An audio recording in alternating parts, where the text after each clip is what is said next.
Hey, my name is Bruce Gilson, and I want to welcome you to another episode of our Knowledge Basics. Today we're talking coax. But Bruce, I still have a question. How do I know what type of cable I even have? I've got cable in my hand, I got cable in storage, but I don't know what it is.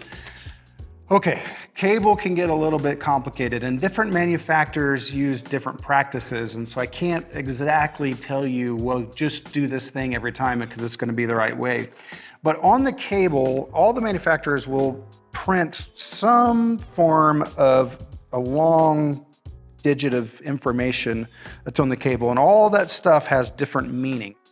You ever watch the news and you watch the ticker at the bottom? That's called the chyron. This is kind of like a chyron just going along the cable. It's got so much information on it, I don't even know what to pay attention to.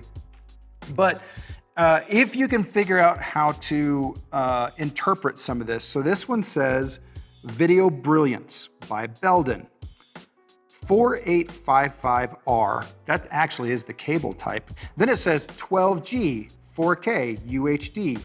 Precision video cable. So reading that, I can learn that, okay, this is a 12G cable.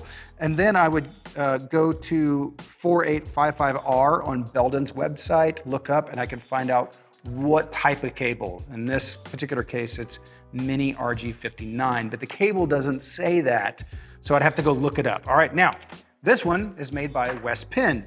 And this cable, if I can find this long digit thing on here, let's see, it's right here, okay? And then this one says West Penn number 118. 118 is my cable type. So I could go look up 118 and figure out what kind of cable is this.